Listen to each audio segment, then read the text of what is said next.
And welcome to the 3 Million Years Digital Comics podcast. Come back. I'm going to try the podcasting thing again. Hopefully we'll stick at it. We'll get more regular podcasts.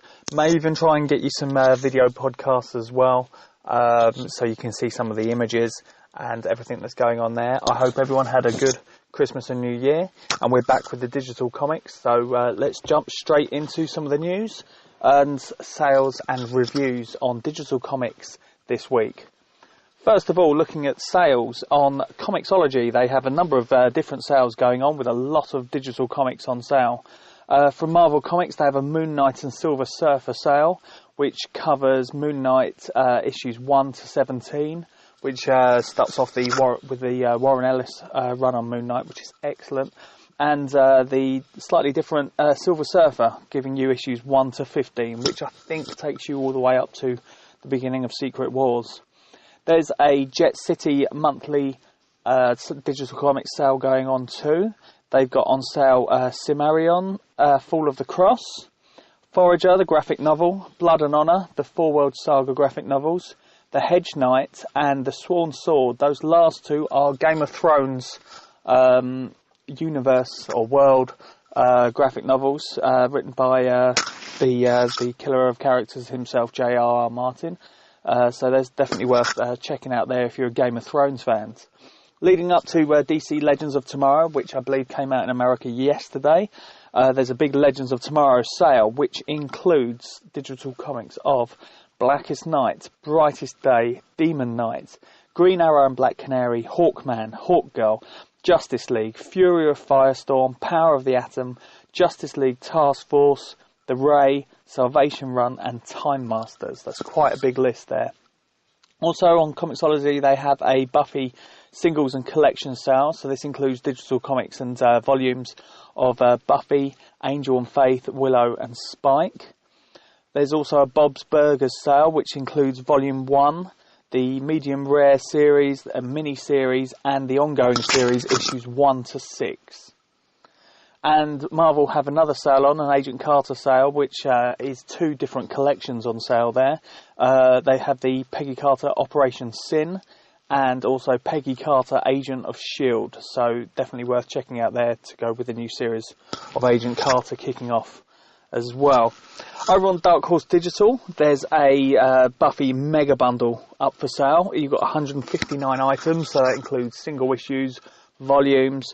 You've got the Buffy main series, Angel and Faith, Willow, and the Spike mini-series as well. So for $100, you can get 159 comics and collections, which is not a bad going as far as I'm concerned. In the news, we've got Archie Comics. They've got their own comics app, and they've also got a subscription service going as well if you're into your Archie Comics. With the Archie Comics app, you can get 73 digital comics on it, so definitely worth checking out if you're an Archie fan. Have a look at the selection they've got available there. I think that also includes their Dark Circle stuff, one of which there'll be more of in a little while. Okay, and on to the reviews of what I read this week. First of all, we've got Drax from Marvel Comics, Drax issue 3, written by CM Punk. This is a really good read. The art is really good fun as well.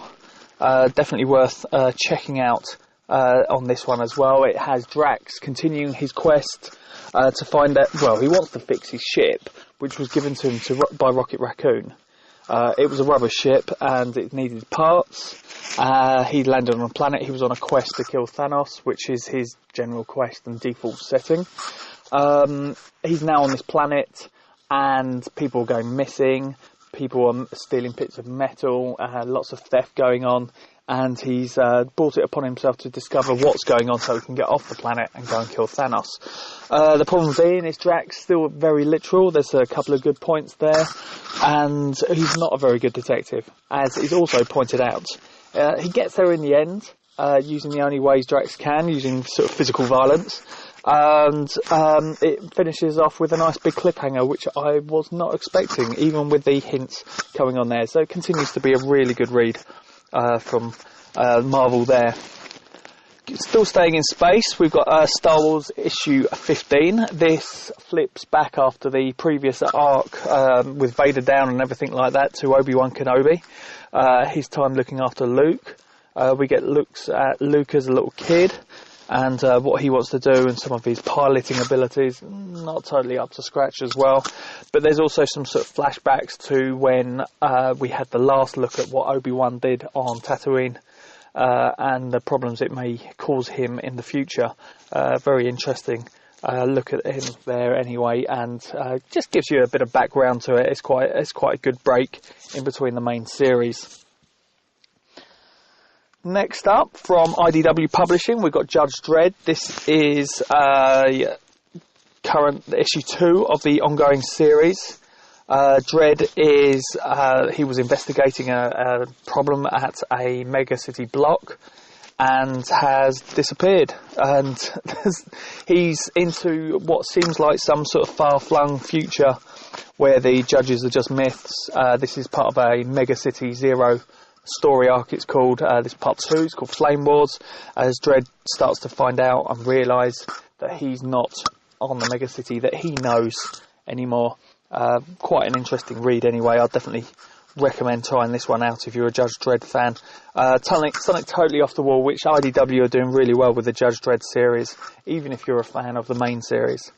Talking of off the wall, from Image Comics, we've got I Hate Fairyland, issue 4, where Scotty Young adds his own band of chaos as Gertrude is fighting against this other little girl now who's also hunting the key, and if she gets it then she will no longer be a guest and can be properly killed in Fairyland, which doesn't sound like a nice thing at all. That's some excellent classic humour here. Gert's got a way out of this that she hopes is going to do it, and obviously we finish off with another big cliffhanger. The art continues to be fantastic and it still makes me laugh looking at it now. Excellent reading there, and I'm going to continue on definitely with that. From Zenescope Entertainment, we've got Wonderland issue 43, a really good read from Zenescope. So it's sort of starting a new arc in the series of Wonderland, where the Littles can no longer access Wonderland, but it seems that Wonderland is having an effect on the real world.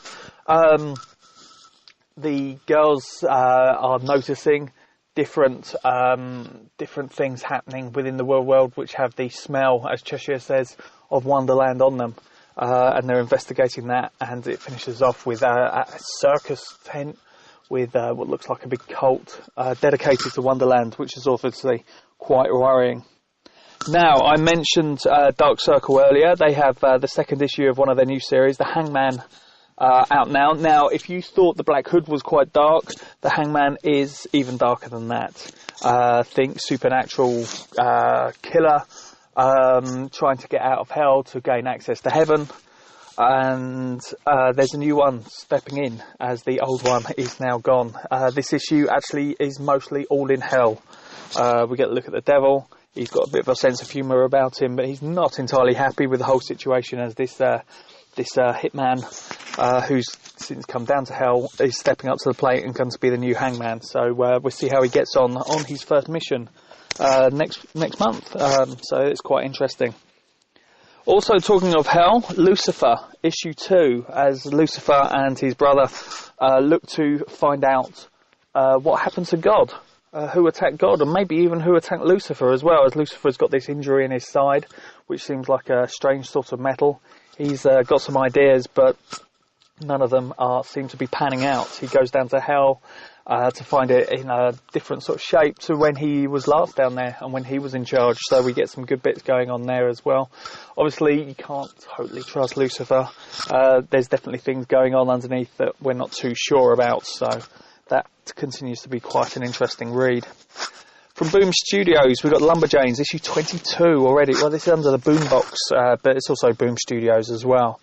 And we've got werewolves, we've got sea lions or seals as well. We've got dinosaurs, all in the forest, shape changes all abound as well. So it's quite an interesting read here. And if you thought you were getting to the end of this arc, you're not yet. There's still excellent things to continue on. So the Lumberjanes have got a battle ahead, mostly involving water, but there's some dinosaurs in there as well. Continues to be a really good fun read, and I imagine it is for younger readers as well. On from Dynamite Entertainment, this is available obviously on Comixology as well as the Dark Horse digital app, is Will Eisner's The Spirit, issue 7. So the Spirit is now back and he's trying to uncover who exactly was that captured him and kept him in jail. So we've got the new name of a new villain who he was unaware of in the city. It looks like it's going to be still quite interesting. The art is fantastic on this. I'm really enjoying this. It's real sort of some real big panels, sort of 3-panel, 2-panel pages going on. It's really good fun and really nice read. You could probably jump in a few times, and we're hopefully going to be finding out a bit more about this Mikado Vass. It's not even stated if it's he or she, so it'll be interesting to see how we get on with that. But that's from Dynamite Entertainment, and I'd recommend checking this one out as well. I think you could pretty much jump in at any time on the Spirit series. So. And finally, from 2000 AD, we've got a prog which has busted full, actually. We've got Judge Dredd and Ghosts in it's a second part of a new story arc where people are cadets are being disappearing from the newly built academy after Chaos Day. Dredd gets attacked, quite a brutal attack, and he doesn't manage to fend it off completely. But it looks like Judge Dredd has got a plan and got some ideas on how it's all moving ahead. Kingdom Beast of Eden is, again, continuing on with lots of fighting, lots of battling between the Alpha Dogs and the Bugs as well. They're making some new discoveries about this world as well, so it's continuing to be quite interesting. In the Order, in the court of the Worm Queen, we're now in Queen Elizabeth's court, sort of around London, 1580, where the Order are fighting against the enemy and also against the authorities, really.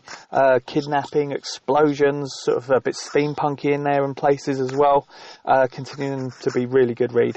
And something different for 2000 AD. Going on to 2000 AD, and I'll classic the ABC Warriors with the return to Roadbusters, as we get some classic sort of Road Jaws and Metquake as well as the ABCs, Black Blood. It's looking really good. I'm really enjoying this. It's sort of twisted political. You've got Mr. Quartz as well, who you really don't like in this story, so it's going well. And finally, in Strontian Dog, Repo Men, Johnny Alpha's trying his plan to help get this money for the Search and Destroy agents, and so part of this plan is to steal this brain of the Humanons, which is an interesting name. It's obviously this is a bit of a heist part of it as well. Johnny always has a good plan, and he can always react. So there's a slight degree of humour going on in there as well, which is always good fun. And that's it for this week. I hope you enjoy the podcast. I hope you, if you're interested to get in contact with me, you can get in contact with me through the site, through 3 Million Years, and go to the Contact Me page. There's the options there. I'm also on Twitter at Michael J. Nimmo. You can get me there. We have a Facebook page and a Google Plus page, which are always available for you to comment on or send any questions. If you're interested in digital comics, or if you are a creator and you want to have your comics featured on the site. Until next time, thank you and goodbye.